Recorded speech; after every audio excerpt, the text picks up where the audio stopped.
to perform the file system, inter-process communication, IO management, and process management. This all the things are managed by the kernel. User cannot modify the processes, scheduling algorithms, and all the things, because it's everything is done by the kernel and it is available on the kernel space.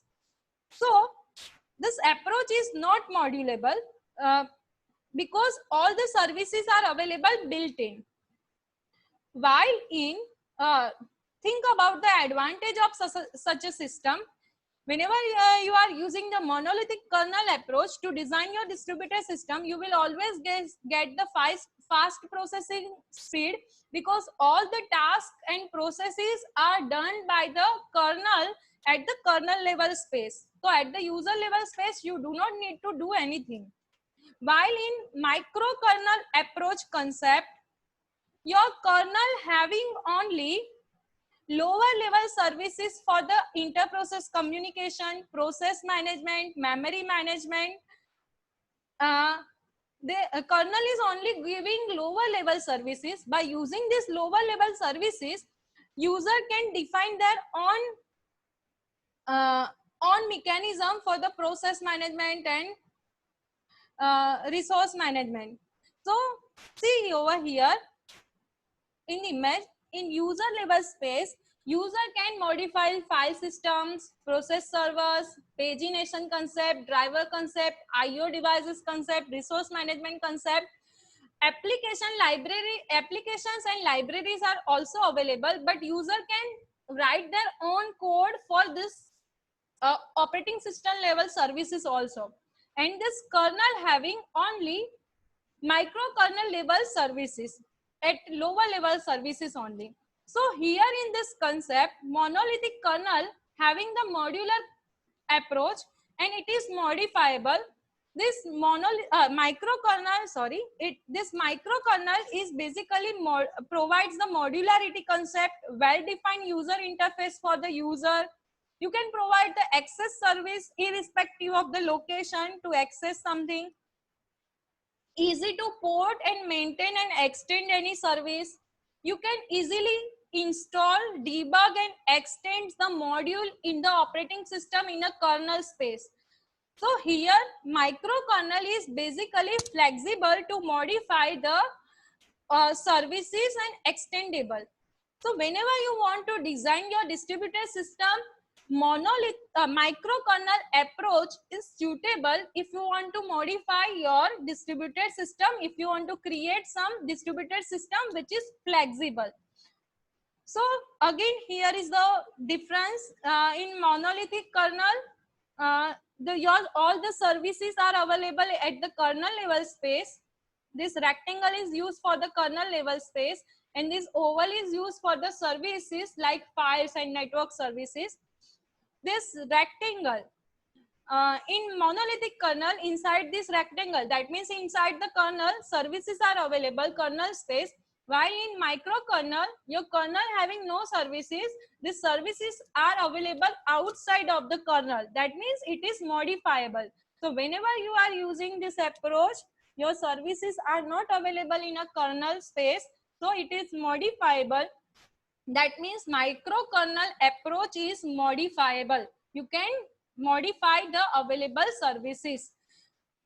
So this flexibility, having the topic like monolithic kernel and microkernel, it this monolithic kernel and microkernel can be a separate topic also, but it is a part of design issue.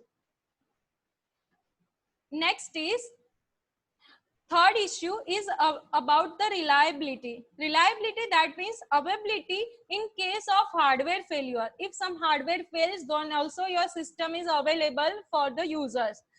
For that, you have to maintain the replica that I have already told you in a previous lectures also. Data recovery in case of data failure must be there in the system, and maintain a consistency in between the replicated data. Otherwise, your data will be inconsistent state and you will not get your output in a you will not get the correct output of your system if you are not able to maintaining the consistency between all the replicas. You will get your application result incorrect. So whenever you are going to provide a reliability concept, you have to go for the consistency mechanism.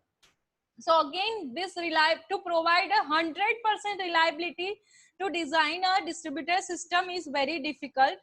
That's why reliability is one of the issue. Fourth number issue is performance.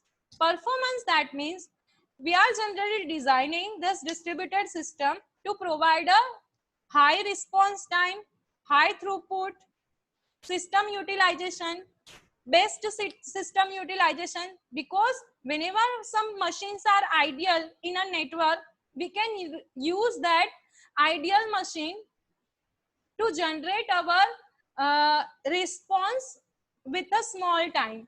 This, for that we are using the amount of network capacity we are using, and this network capacity is called as a bandwidth we are using. We are using the cache memory concept to store the data so that we can minimize the network traffic. Whenever we require data from another computer, we can pre-fetch that data and can store that data in a local memory to generate the response fast. So this, to increase the performance, many mechanisms are available how you can increase the performance, how you can increase the throughput and response time. So which approach you are using, based on that your performance of a distributed system will be generated. So this is again a one issue to design a distributed system. Scalability. Why scalability is required for the distributed system? So if you are using only single system, think about the increasing number of requests from the user on a single computer. Your computer can handle only 1,000 number of requests at the same time. When 1001 number request occurs at the same time, your system will not able to respond, and it will become a hang and it should be fail.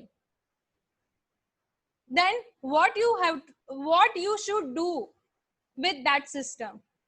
You have to scale your resource. You have to include one new machine. You have to provide the communication between these two machines. As number of users grows, process becomes slow on the single computer. You have to divide the processes in between two computers instead of single computers. So this thing is called as a scaling. So whenever you are going for the scaling, you can use the two approach for the scaling purpose. One is centralized approach and second is distributed approach. So whenever you are using this centralized approach, you can create a single computer having all the services. You can create a single computer having all the data. You can create a single computer having all the algorithms, and this concept is called as a centralized concept, and all other computers connect with the central machine having central services, central data and central algorithm, and that central node respond to all the connected nodes. Now think about the failure regarding this particular system. If you have designed such a centralized system, then what will happen? If single central node is responsible for all the services, and if that node becomes fail, then your whole system will not able to work, because everything you have given to only single node, and it is a central node. So central node failure is a basic disadvantage of centralized system. So this scalability that you can increase by using the techniques are available. You can hide the communication latency mechanism, hide distribution and hide replication. How you can provide the hide replication? You can increase the cache memories, so that you should not have the multiple copies of that, and you can maintain it.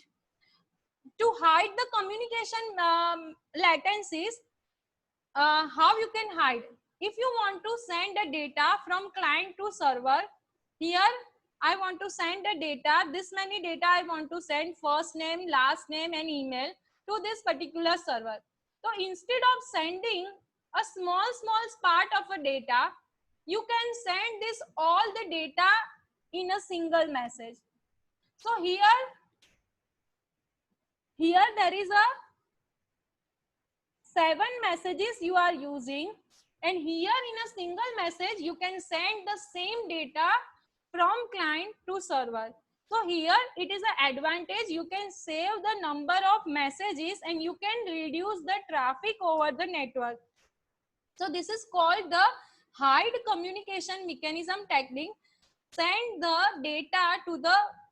data from one computer to another computer by using the minimum number of messages. So this type of technique you can create to hide the communication latency mechanism. Another techniques, how you can distribute your nodes. You can divide your whole system in a zone wise, like DNS is working. This domain name service, this is the internal structure of the domain DNS, domain name service structure. It having the multiple domain, zone wise domain. The advantage of this system is if this net domain fails, then it's never affects the com domain, edu domain, gov domain, org domain. So this is the basic advantage of distributed things, and you have to hide such a distributed things from the user. So next issue is security issue. In distributed system, we are allowing access very quickly. We are allowing access from the multiple computer quickly, because we want to exchange data quickly and we want to generate our result fast.